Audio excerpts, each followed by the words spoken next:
Yep, that's me. You're probably wondering how I ended up in this situation. But if not, I'll tell you anyway. So the coolant light came on and the alarm on the dashboard. I thought, here we go. Have we just got low coolant or have we sprung a leak? And of course we have sprung a leak. And it's this bloody engine cover. Good one, Volkswagen. It's rubbed through the coolant return line. But it has taken a few years. But still, they should have notched that out a bit more. So anyway, I'm going to try my own fix since this hose is still in good condition other than that split right there where it's rubbed through. I'm going to put a joiner in it. We'll cut that out. See if we can join it back up with some hose clamps. If not, I'll try and track down the correct part number. The Stanley blade, chop it right there. I don't have a free hand at the moment. The other one's filming. And we're going to try and fit this connector in.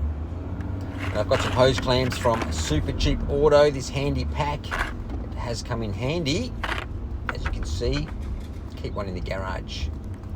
Alright, so I've chopped the first one. Now I'm going to cut just behind the hole. That coolant looks a bit average as well. Might even dump that out.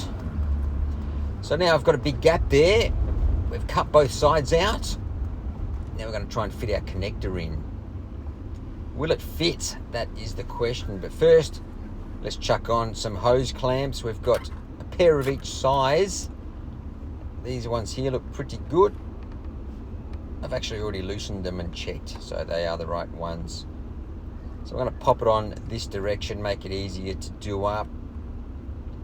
You can get a screwdriver or I think a 6mm socket or 1/4 inch.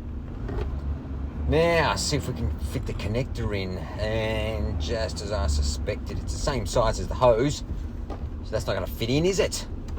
So what I'm going to do, well, luckily, I've got some copper pipe. The boys here from Air System Solutions are on the job putting our air conditioner in. James has let me cut off some of his copper pipe from the roll he had in the van, and there we go, perfect fit. So we'll tighten up that first hose clamp. Fits like a glove. We'll push that second one in a bit better. I've actually flared the ends out of a piece of this. So there you go, Air System Solutions for all your air conditioning requirements. All right, back to the repair. There we go. That's not going to leak. Let's try the engine cover. That should line up pretty much perfectly with the copper pipe. So I should get another 20 years out of that. But I might trim that cover back a bit more anyway, because that's a bit shit. So there you go. Fixed the leak with a bit of copper pipe and some hose clamps. For free. Or prepaid anyway. Don't need any more parts. So there you go, fix your coolant hose. Go and check yours now. Make sure that engine cover, well, there goes my and battery pack. Go check yours, make sure yours isn't wearing through. Beauty.